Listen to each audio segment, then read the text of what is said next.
आला बाई सण हा नागपंचमीचा, माहेराच्या आठवणीत घेतोय झुला माझ्या मनाचा.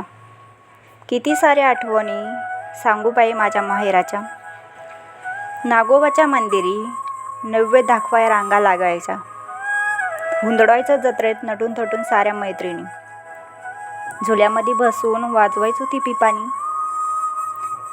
वाळायचा मग घोळका आमचा भेळपुरी पाणीपुरीकडे. आहा अजून आहे ती जिभेवर चव. मन पुन्हा धाव घेई तिकडे. मग घ्यायचो घरच्यांसोबत खरेदीचा आनंद. हे घे ते घे करता करता येई गजऱ्याचा सुगंध. गजरे माळून केसात मग होई घराकडे रवानगी. इतक्यात तो श्रावणातील पाऊस सर्वांना चिंब चिंब भिजवी.